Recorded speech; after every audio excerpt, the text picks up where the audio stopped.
Hi, this is Gary Williams with a few more Cabaret Secrets quick tips for you. Today I'm going to talk about musical arrangements, specifically about how I have my musical arrangements done, the band parts done for the work that I do on cruise ships. Now, what I'm going to tell you now, and I go into a lot of detail about this in the book Cabaret Secrets, which you can find on the website and you can find it on Amazon. What I'm going to tell you now, honestly, if I knew this when I first started singing, it literally would have saved me thousands and thousands of pounds. I have had commissioned over the years well over 500 arrangements, from small bands, trios, quartets, right up to full orchestras. That's a lot of money. I've spent a lot of money on charts, and I have had to have a lot of them redone because I didn't get them done in the right way first. So I'll tell you how I get it done, and if you're getting musical arrangements, and see if this works for you, and hopefully it'll save you some time and some money. First thing I would say is make sure that your charts, whatever you've got, are clean and easy to read. If you've got your arrangements done already and they're a bit dog-eared and they've got pencil marks and pen marks all over them and crossings out because you've decided I only want to do this part of it and then I want to go from here, if possible, if they're already on Sibelius or Finale on one of the computer programs, just have those changes put on there and have them reprinted out. If they're not on the computer, get somebody to recopy them so that they're nice and clean and clear. It's often the case you get an arrangement done and you end up over the years making changes to it, but the parts, you put it in front of the musician, and even if they're correct, they just look a mess. They're hard to read and nobody wants to read that. So have them copied out or reprinted so that they're nice and clear. A big thing I would say is don't make the charts too difficult. This is no reflection really on the standard of musicianship on ships, where I work a lot. Often the musicianship, particularly reading, is fantastic actually. It's often better than a lot of the musicians I work with on land, because the guys on ships, every day they've got a new entertainer coming on of, could be rock and roll, classical, swing, big band, Broadway, all sorts of different styles, and they have to read it straight away. So their reading is usually very good, but don't make it overly difficult. Bear in mind that you are going to have to rehearse a 45-50 minute show. Maybe you're going to have an hour and a half, maybe an hour, 15 minutes. You simply do not have the time to, go over the finer points of it. It's not all clear in the part. You don't have time to discuss it and for them to argue about what the chord should be or what it should. It needs to be right and it needs to work. I remember in the early days, years ago, I was doing a show, a Nat King Cole show with a trio, and it was arranged for me by a brilliant arranger called Andrew Cotty, who's really gifted. It was just for trio, but the charts were beautiful. And I did it at Ronnie Scott's, actually ended up putting it on an album, on a live album. And shortly after that, I was on a cruise ship and they wanted like a little extra show. And I said, I've been doing this Nat Cole thing. I had the charts with me. Instead of taking about an hour and a half to rehearse, we had to do the rehearsals for that show over 3 days. It was like 2 or 3 hours a day. It was agony. It was painful. The guys just couldn't read the charts. They were too complex. They were too complicated.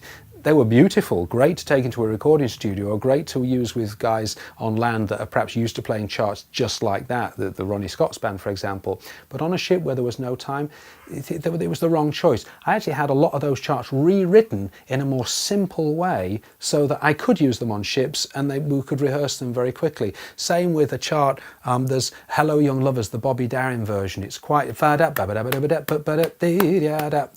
there's all this complicated brass phrasing right at the beginning. It's quite fast. The other guys could do it, but it would take them 10 minutes to practice over and over so they could get it right.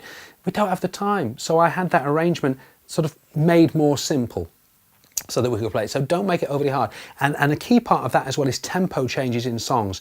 I actually don't have any.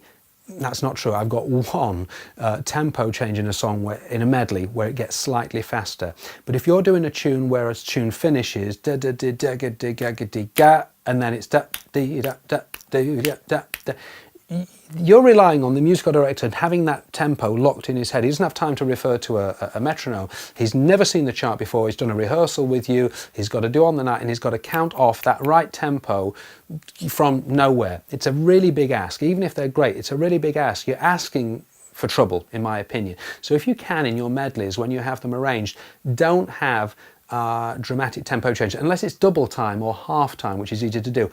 Or if you've got to have a tempo change like that, try and have it written in such a way that you count it yourself, because you're used to doing it. You know what it should be, so you can count the band off into the new tempo in a theatrical way so that it looks like part of the show. Another important thing is to write the cues on all the musical parts.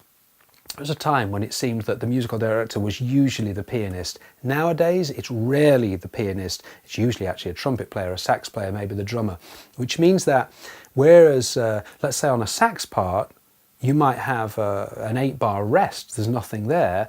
On the piano, bass and drum parts, they may be playing stuff there, and there may be a little tempo change or a little rit, a roll, stuff going on that needs a bit of direction. So it's no good just having 12 bars, 8 bars of rest on the part for the sax player who may be the MD. On all the parts, you've got to have a clue of what's going on. Of course, it's there that he's going to rest for those bars, but make sure he knows what's going on with the rest of the band. So if there's some direction needed, that he knows what's required of him. As far as doing the actual arrangements is concerned, you know, I'm tempted just to tell you to look in the book. Actually, there is a blog on the website. If you just go to the website, cabaretsecrets.com, do a search, there's a search at the bottom, type in arrangements, and you'll see there the detailed way that I recommend getting the arrangements done, how the chart should be written, because the challenge with ships is that sometimes you'll be working with a quartet, sometimes it will be with 3 horns, sometimes it'll be 4, sometimes it'll be 5, sometimes you've got a guitar, sometimes you haven't, and if you're not careful, you can end up taking so much music with you. So the key is to have the arrangements done in such a way that they sound great, but you've got optional instruments. You've got an optional second trumpet, an optional guitar, and I put that in a lot of detail on the website and of course in the book, which you can find at cabaretsecrets.com. If you've enjoyed this video, subscribe to the channel of the Cabaret Secrets channel on YouTube, and I'll see you next time.